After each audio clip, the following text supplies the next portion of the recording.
ओम सजात्म स्वरूप परम गुरु शुद्ध चैतन्य स्वामी ने नमः। जे स्वरूप समझा विना पाम्यो दुख अनंत, समझाव्यू ते पद नमो श्री सद्गुरु भगवत। आत्मसिद्धि शास्त्र में आगे बढ़ते हुए हमने देखा चेतन यानी आत्मा यानी कि मैं जब अपने निज भान में होता हूँ, स्वभाव में होता हूँ या अनेका भेद ज्ञान भेद विज्ञान के द्वारा पुरुषार्थ करता हूँ, तब मैं अपने स्वभाव का कर्ता होता हूँ। और जब मैं स्वयं अपने निज भान में वर्तन नहीं करता हूँ, परद्रव्य और परभाव रूप यानी पर में मैं और मेरापना करता हूँ, तब कर्म प्रभाव का कर्म का अपेक्षा से कर्ता बनता हूँ। क्योंकि जब विभाव रूप यानी मोह राग द्वेष रूप जब मेरा परिणमन मिथ्यात्व या अज्ञान दशा से होता है, तब कर्म बंधते हैं। यानी निश्चय से तो मैं अपने भावों का करता हूँ और व्यवहार की अपेक्षा से कर्म भावों की वजह से बंधते हैं। इस अपेक्षा से मैं आत्मा ही कर्म का कर्ता व्यवहार से कहा जाता हूँ और उसका कोई भी कर्ता नहीं है। परंतु जब परमार्थ से देखें तो मैं अपने निरंतर स्वभाव का ही करता हूँ। मैं निरंतर स्वयं से स्वयं को ही जान रहा हूँ। इस बात को हमें दृढ़ करने का प्रयास करना है। अब आगे गाथा 79 और 80 79 और 80 में शिष्य प्रश्न करता है कि जीव कर्म का भोक्ता नहीं है। जैसे पहले कहा कि कर्म का कर्ता नहीं है, तो उसे समझाया कि कर्म का कर्ता व्यवहार की अपेक्षा से और स्वभाव का कर्ता परमार्थ की अपेक्षा से है। उसी तरह गाथा 79 जीव कर्म करता कहो पण भोक्ता नहीं सो, शू समझे जड़ कर्म के फल परिणामी हो। अर्थात जीव को कर्म का कर्ता कहे तो भी उस कर्म का भोक्ता जीव नहीं ठहरता। अब शिष्य कह रहा है कि चलो मान लिया कि जीव कर्म का कर्ता है, परंतु उससे वो भोक्ता यानी भोगने वाला तो नहीं ठहरता है। क्योंकि जड़ कर्म क्या समझे कि वह फल देने में परिणामी हो, अर्थात फलदाता हो सके। कर्म को कोई ऐसी समझ तो है नहीं कि वो उसका फल देने आपको आए। तो इसलिए आगे कह रहे हैं गाथा 80 में फलदाता ईश्वर गणे भोक्ता पणु सधा, एम कहे ईश्वर तणु ईश्वर पणु जजा। यदि जीव कर्म का भोक्ता नहीं है और कर्म जड़ होने के वजह से भोग नहीं सकते या उसका परिणाम दे नहीं सकते, तो कह रहे हैं कि उसका फलदाता कर्म का फल देने वाला ईश्वर को माने तो जीव का भोक्तृत्व सिद्ध किया जा सकता है कि उस कर्म का फल ईश्वर दे रहा है और जीव इसे भोग रहा है। इस बात को कदाचित स्वीकार किया जा सकता है। अर्थात जीव को ईश्वर कर्म भोगवाए, इससे जीव कर्म का भोक्ता सिद्ध होता है, ऐसा हमें लगता है, ऐसा शिष्य शंका कर रहा है। परंतु दूसरे को फल देने आदि की प्रवृत्ति वाला ईश्वर माने तो उसकी ईश्वरता ही नहीं रहती। यदि ईश्वर है और यदि कर्म के अनुसार भी किसी को गरीब, किसी को अमीर, किसी को कैसा, किसी को अच्छे रूप वाला, रूपवान, किसी को कुरूप, ऐसा यदि बना रहा है और कर्म का फल ऐसा ईश्वर दे रहा है तो वो कहीं न कहीं अपने ईश्वर पने को खो देता है, ऐसा हमें लगता है। तो उसकी ईश्वरता नहीं रहती, ऐसा भी फिर विरोध आता है। अब यहाँ कह रहे हैं कि ईश्वर सिद्ध हुए बिना अर्थात कर्म फल दातृत्व आदि किसी भी ईश्वर के सिद्ध हुए बिना जगत की व्यवस्था रहना संभव नहीं है।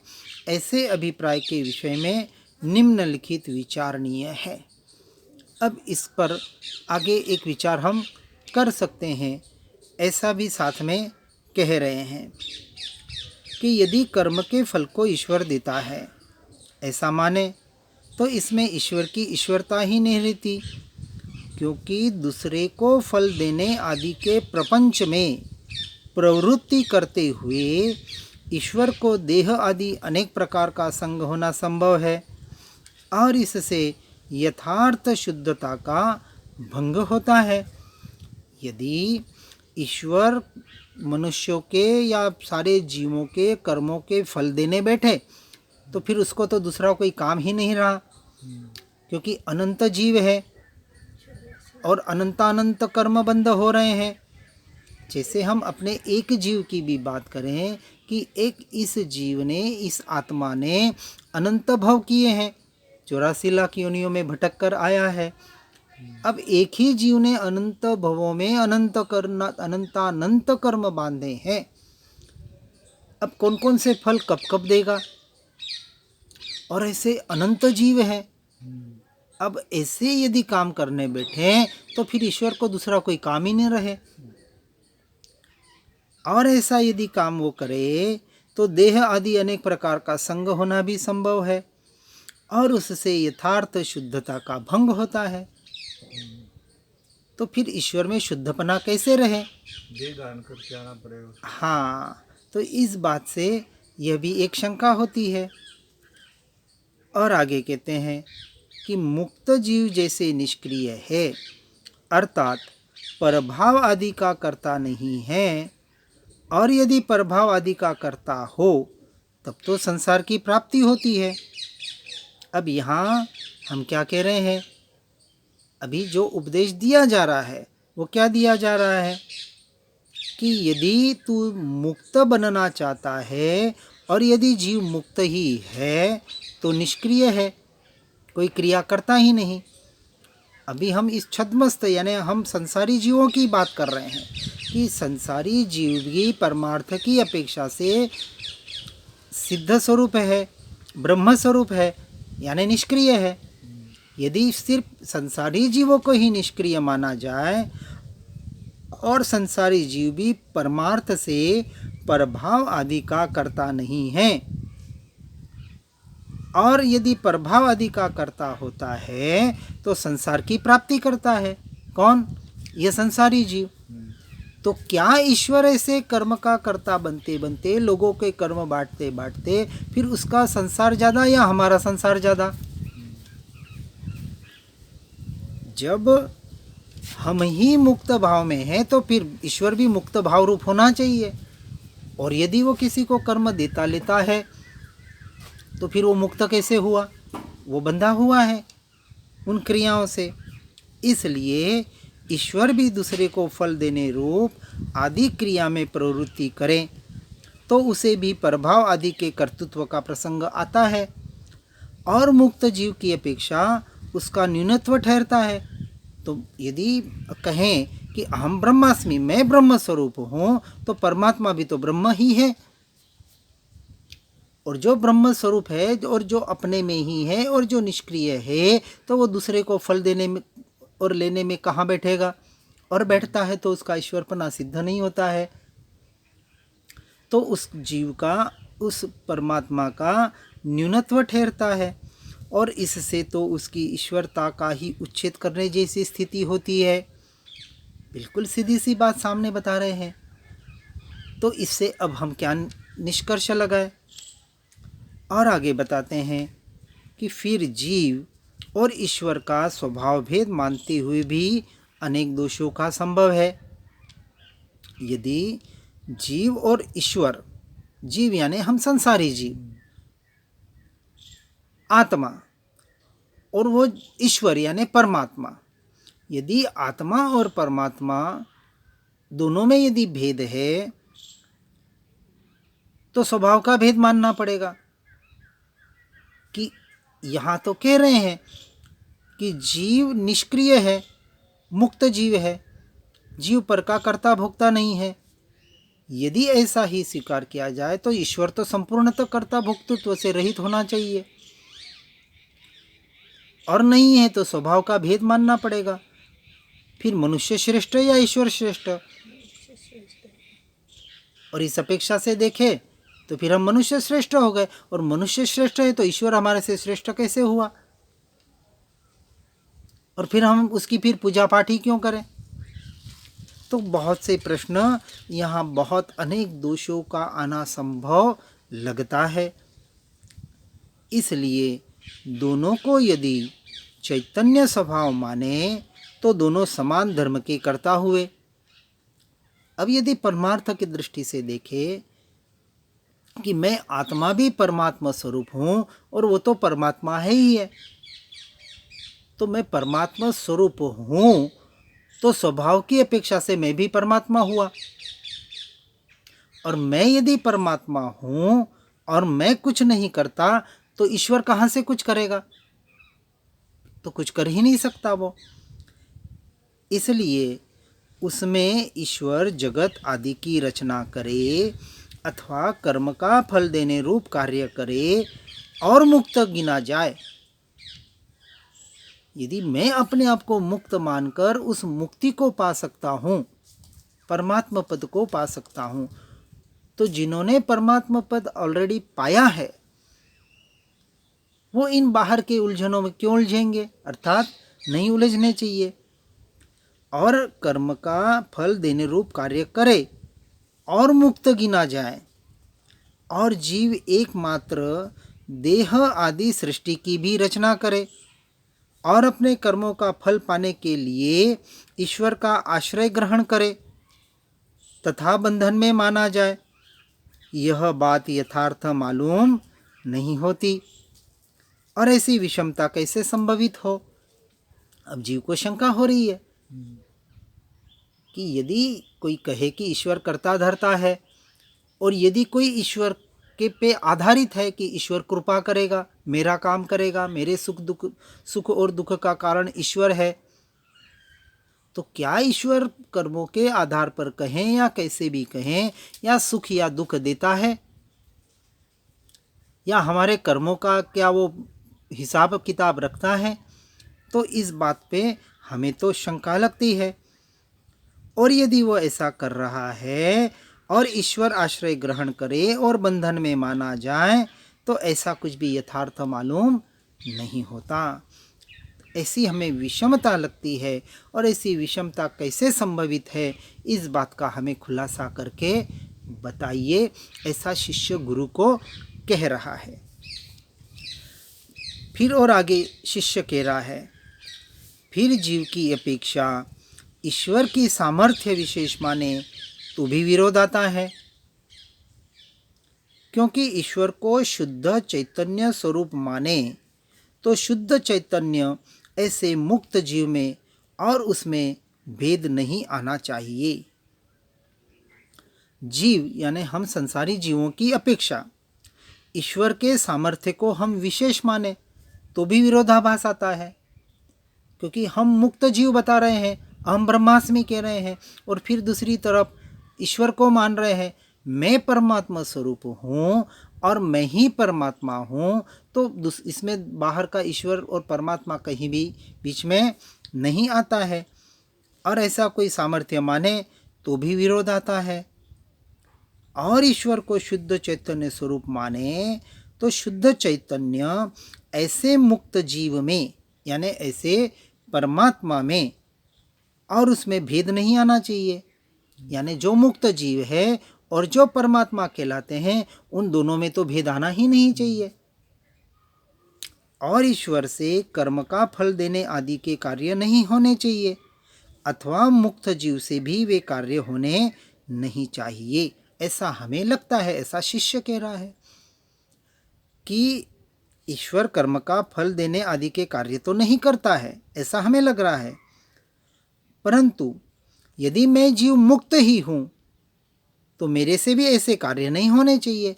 यानी न तो कर्म का कर्ता और भोक्ता, न तो मैं कर्म का कर्ता बन रहा हूँ न मैं कर्म का भोक्ता बन रहा हूँ, ऐसा होना चाहिए।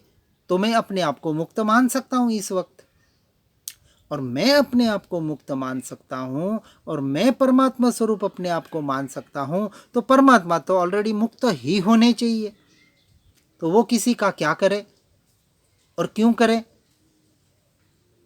कितना करे, कैसे करे, ये प्रश्न का विचार गहराई से होना चाहिए। जो निष्क्रिय है हाँ, तो क्रिया कैसे करे? तो क्रिया कैसे करे? मैं आत्मा ही निष्क्रिय स्वरूप बताया जा रहा है परमार्थ से। जो संसारी जीव है तो परमात्मा तो संपूर्ण तो निष्क्रिय हो चुके हैं। फिर वो न तो किसी जीव के कर्ता बनते हैं, न किसी के भोक्ता बनते हैं, न किसी को कुछ देते हैं, न किसी को लेते हैं। ये तो बात सिद्ध होनी चाहिए। जब जीव आत्मा को ही ज्ञाता दृष्टा बताया हाँ। तो वो भी तो ज्ञाता दृष्टा है। अब यहाँ कह रहे कि हम सिर्फ जानने देखने वाले हैं, सिर्फ ज्ञाता दृष्टा है और अपने स्वभाव के ज्ञाता दृष्टा है। चलो ये तो बात आगे आएगी, पर अभी जो प्रश्न यहाँ आ रहा है, क्योंकि वो तो मोक्ष के उपाय में है, ये तो हमने पढ़ा है सुना है इसलिए कह रहे हैं, उसके उपाय में ये बात बताई जाएगी। परंतु पहले कहा गया, क्या कहा गया कि जे दृष्टा छे दृष्टिनो जे जाने छे रूप, अबाध्य अनुभव जे रहे ते छे जीव स्वरूप। जीव का स्वरूप बता दिया कि जो सिर्फ दृष्टा है और ज्ञाता है और अपने स्वरूप में जो निरंतर रहता है वो जीव का स्वरूप है और वही मेरा स्वरूप है।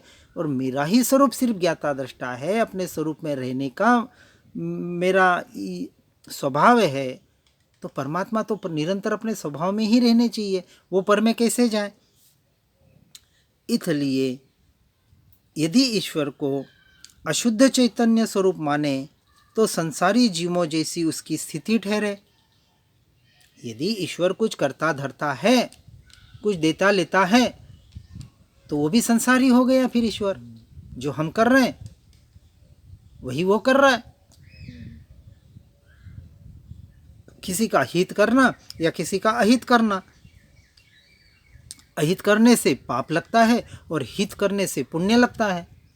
तो यदि हमें उससे पाप पुण्य लगता है और यदि ईश्वर भी कुछ देता और लेता है, किसी का हित और अहित करता है, तो उन्हें भी पाप और पुण्य का बंध होना चाहिए।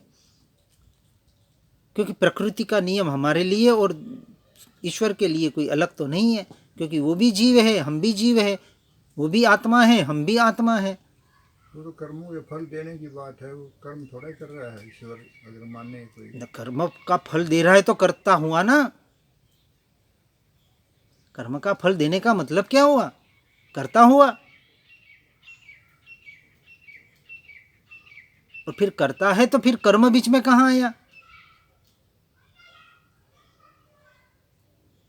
ये बात स्वीकार ही नहीं, गले ही नहीं उतरती है। और किस किस के कर्म का हिसाब वो रखेंगे, किस किस को कर्म के फल देंगे? 84 लाख जीव योनि है। हाँ, उसके पास कौन सा हिसाब 84 लाख योनि जीवों की के भेद बताएं, और उसमें एक एक जीव एक दिन अनंत अनंत कर्म बांध के आया है। कितने हिसाब रखेंगे? एक दिन में कितने कर्म बांध लेता है। इतना कौन सा बही खाता है उसको?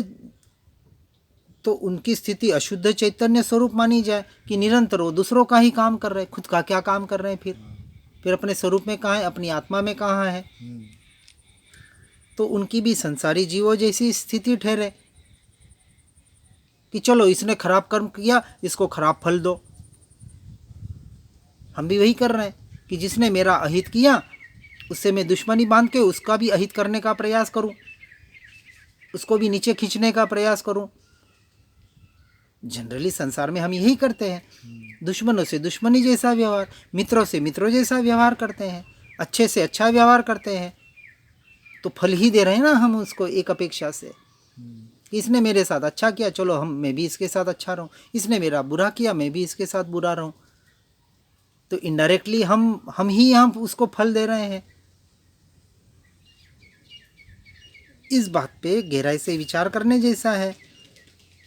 और वहां फिर सर्वज्ञ आदि गुणों का संभव कहाँ से हो? जो ईश्वर का सर्वज्ञ सर्वदर्शी जो कहा जाता है, तो उन गुणों का संभव कैसे हो?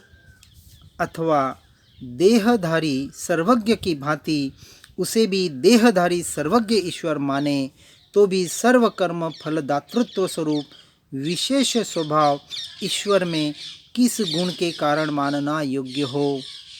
ऐसी शंका हो रही है शिष्य को कि यदि देहधारी सर्वज्ञ की भांति देहधारी सर्वज्ञ ईश्वर माने कि जैसे हम अपने देहधारी है और देह के अनुसार जो भी हमारे साथ घटित हो रहा है उसके अनुसार हम रिएक्शन कर रहे हैं, एक्शन कर रहे हैं, तो ऐसा यदि ईश्वर देहधारी है और सर्व कर्म फल दातृत्व विशेष स्वभाव ईश्वर में माने, तो किस गुण के कारण मानना योग्य है? ऐसा कौन सा उनमें गुण है कि जिससे हम उन्हें ईश्वर माने और ईश्वर फल दाता उन्हें माने?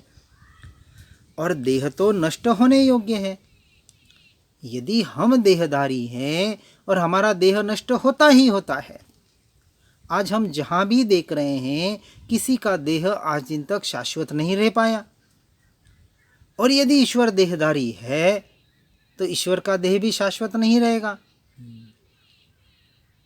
चाहे महावीर का हो, राम का हो, कृष्ण का हो, बुद्ध का हो, जीसस का हो, किसी का भी हो, आज हम देख रहे हैं किसी के भी देह तो नहीं रहे,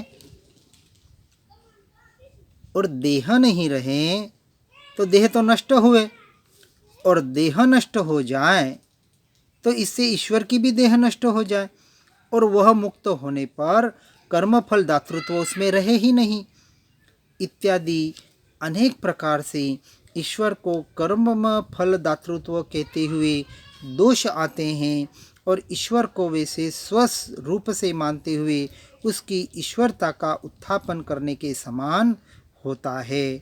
ऐसा यहाँ शिष्य को लग रहा है इस गाथा में जो बताया गया कि यदि अंत में क्या कहा कि इसलिए यदि ईश्वर मुक्त होने पर कर्मफल दातृत्व उसको न रहे तो उसे अनेक दोष माने जाते हैं, और ईश्वर को वैसे स्वरूप से मानते हुए उसकी ईश्वरता का उत्थापन करने के समान प्रतिभासित होता है, ऐसा शिष्य कह रहा है। और आगे की गाथा में अंतिम प्रश्न कर रहा है इस भोक्ता के बारे में।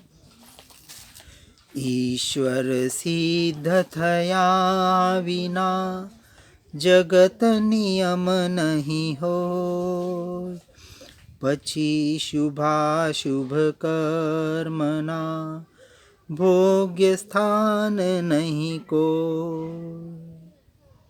अब गाथा 81 में उसी शंका को आगे बढ़ाते हुए शिष्य कह रहा है कि वैसा फलदाता ईश्वर सिद्ध नहीं होता, और इससे जगत का कोई नियम भी नहीं रहता, और शुभाशुभ कर्म भोगने का कोई स्थान भी नहीं ठहरता। अतः जीव को कर्म का भोक्तृत्व कैसे रहे? जैसे कहा कि चौथा पद आत्मा भोक्ता है। अब किसका भोक्ता है वो आके बताएंगे, पर यहाँ कह रहे हैं कि शिष्य प्रश्न कर रहा है कि हमें जीव कर्म का भोक्ता नहीं लगता। क्यों नहीं लगता?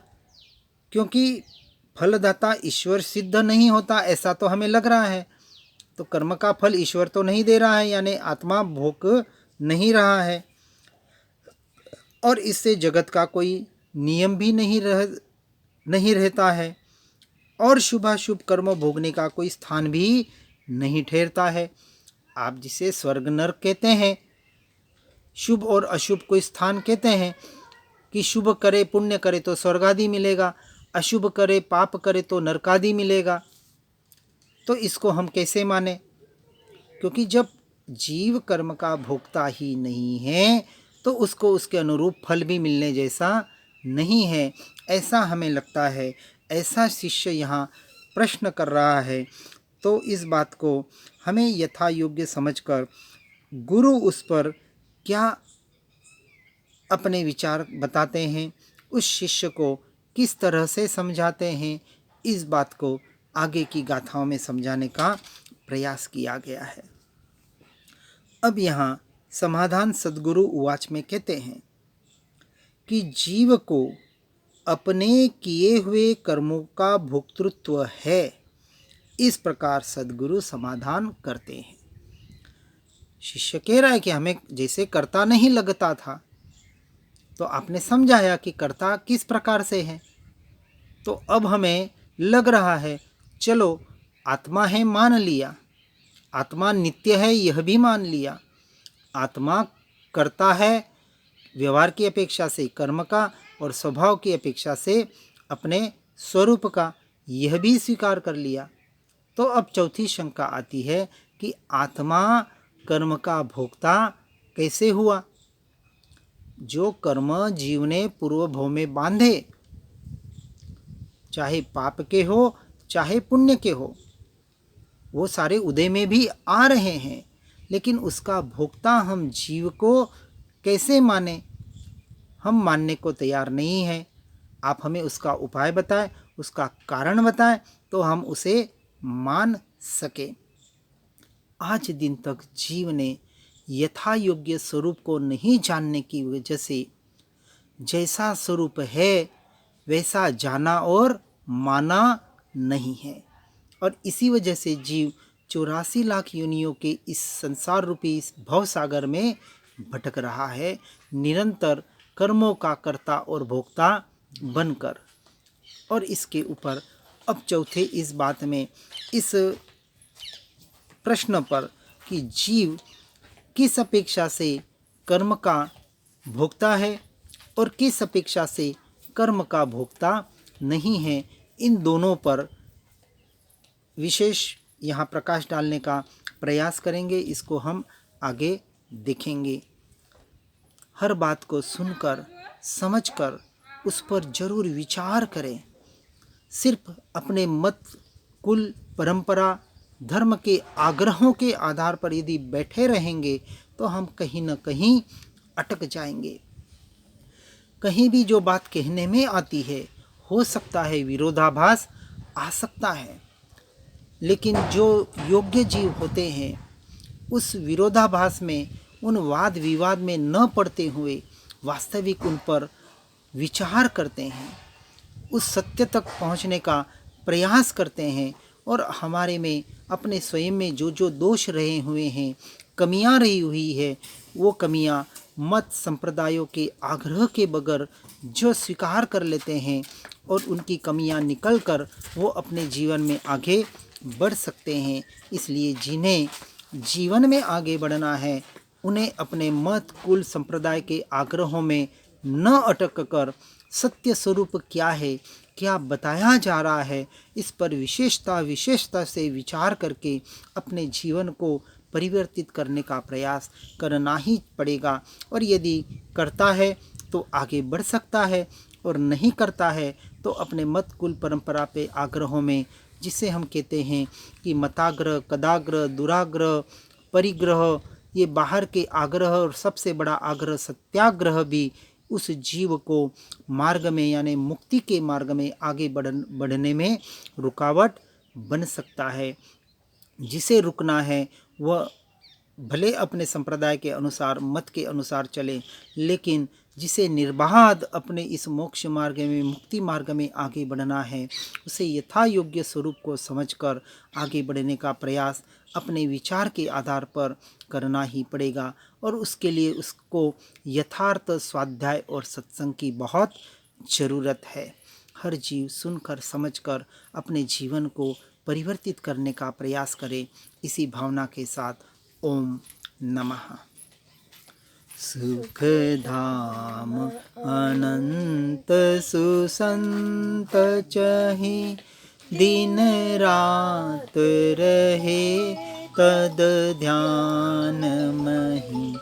पर शांति अनंत सुधामय ते, प्रणमो पद ते वरते जयते। हो प्रणमो पद ते वरते जयते। ओम नमः।